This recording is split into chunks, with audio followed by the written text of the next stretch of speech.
Welcome to the ISE studio here at ISE 2023, live from the ISE in Barcelona. Now, next topic is Dave's Daily. Welcome, Dave Haynes, editor-in-chief of I'm 69. here again. Fantastic. It's great to having you all the time. Stefan, what's our topic today? Visual solutions. So we'll talk about What's that? Displays, LED, whatever you call it. everything you can see, everything blinking, shining. So any highlights you discovered here at ISE? I mean, it was interesting. I was at a cocktail party last night. I know that'll shock you, but I was.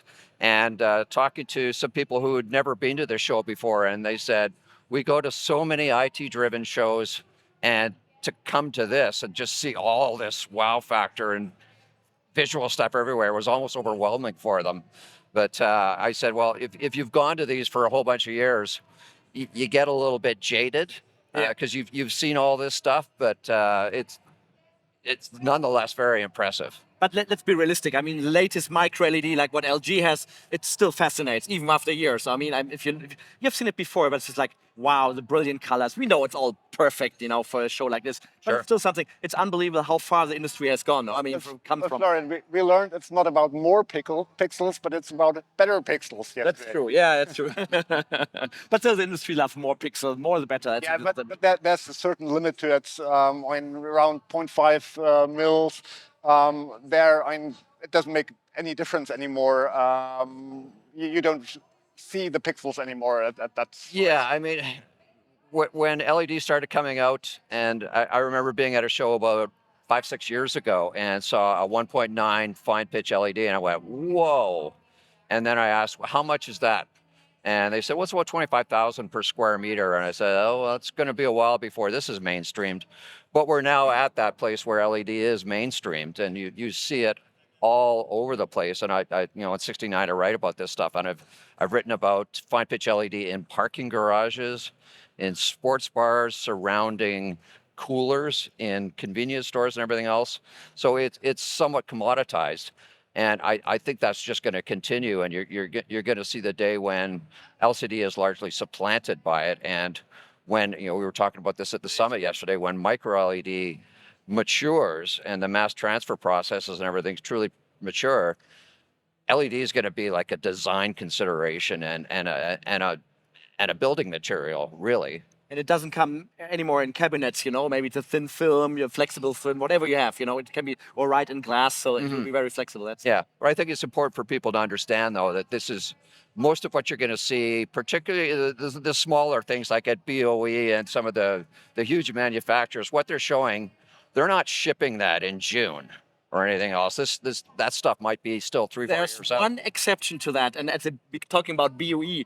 BOE shows the first trans-reflective LCD, which only consumes 8 watts. 8 watts. So it's basically the best of both worlds, high brightness screens and Epaper. And it's shipping now. Yeah. It's unbelievable. So I was really fascinated. 8 watts, which is really a game changer. And they position it for digital out of home, for transit use case. It's really cool. But for a lot of people, they're going to say, yeah, so what?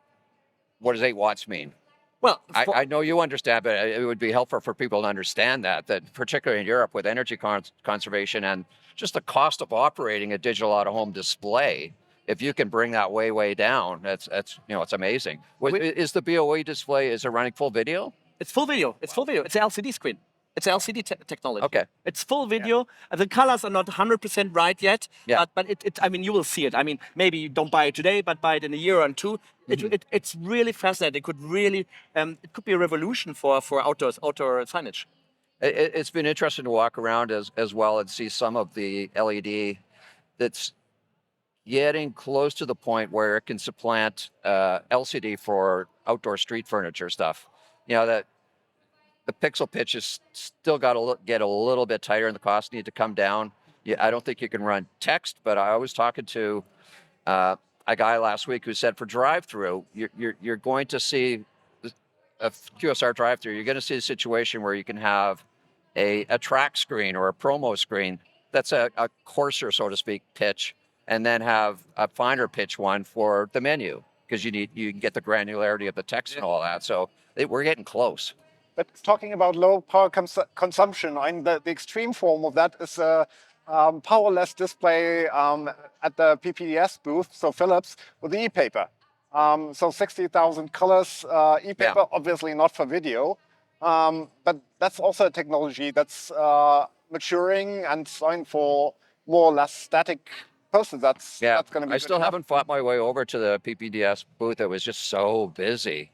Isn't that great? Isn't that great to be back? I mean, Yeah. this ISE is just amazing. It's so full. Nobody expected to be like this. But I had a good chat yesterday with Visionect, which is a company from Slovenia, and they just do smaller black and white, purely monochrome e-ink displays. And I was asking them, are you getting pushed on color when you're going to go to color or any of that stuff? They said, no, we're not being pushed, and we're pretty resolved that we're going to stay black and white. And that's because they're very good at the design of black and white screens. They look beautiful, and you could do that if you have great designers. But their screens are very utilitarian. It shows a schedule. It tells you to go left, go right, or whatever. And I write about this a lot. Is that your boring signage? Yeah, I write about boring signage, and it's amazing that there are all these great creative companies that are doing $500,000, $5 million creative jobs for airports and things like that. And you see all these vast displays. It's wonderful, but at airports, at shopping centers, at all kinds of places, the stuff that's just as experiential as that wow factor stuff is, tell me which way to go, tell me which line's shorter, tell me if this is open or closed, all that stuff is utilitarian. And that's going to be a lot of screens. And nobody really talks about that. That's how signage started all in the beginning, right? It was more like way guiding at the beginning. And basically, you could look at any screen that's burned in, that could be replaced by paper, basically, because they're not changing the content anyhow. QSR did not become, one of the best verticals for digital signage because of promo screens and food porn.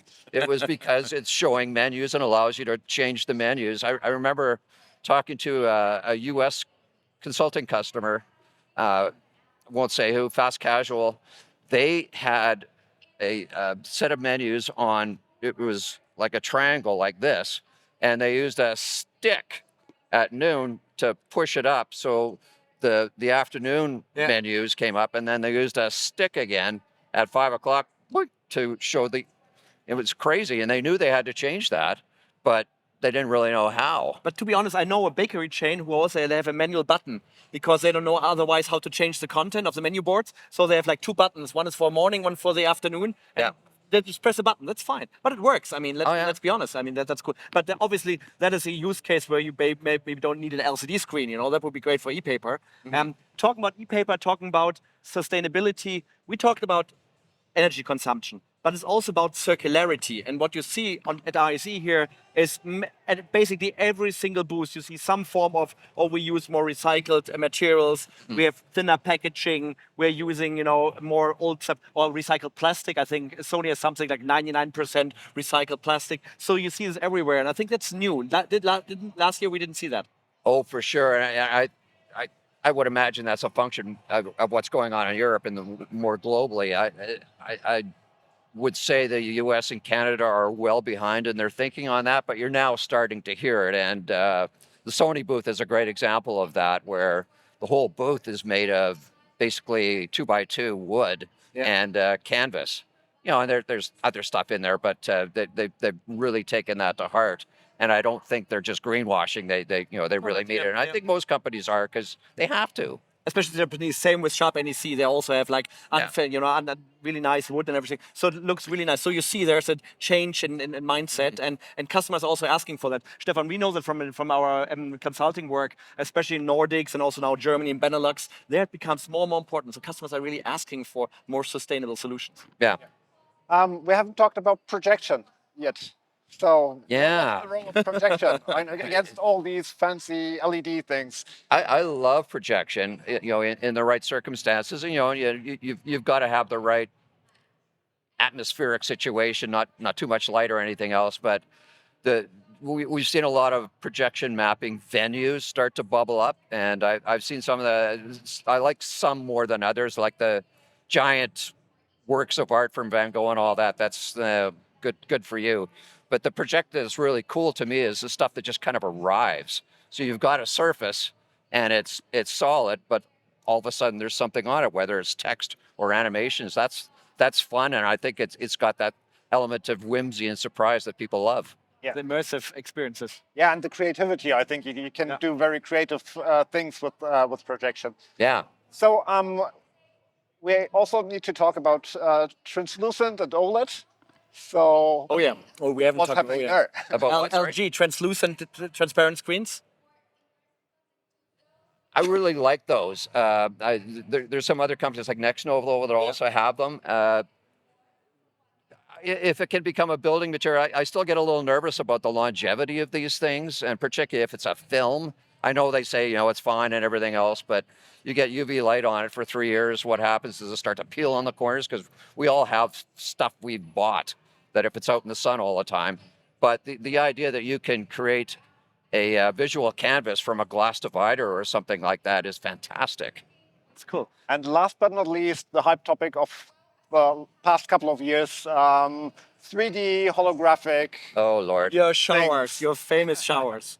Showers, Yeah, motors. I call them hologram-ish. And the guy who kind of created this, his company used to be called Portal. He changed it to Proto. It makes him insane that there's these other companies doing basically the same thing. But he says, we have to call it something, but it's a transparent LCD that's really nicely lit, and they've been very clever about doing it, but it's not a hologram. Yep. And for products, showing products and NFTs and things like that, I don't get it. But for remote appearances and things like that, in the right circumstances, like at DSE in November, Rafik Anadol, the generative artist, couldn't show up because he had to do something at the Museum of Modern Art. So they scrambled and had him on stage in one of these shower stall things. And it was really effective. It was, but it was still a bit, it wasn't the right thing. Slightly Yeah. weird. I think you need to embed those things into a wall or something, so it's not just, here's a shower stall and, oh my God, I hope it doesn't strip down.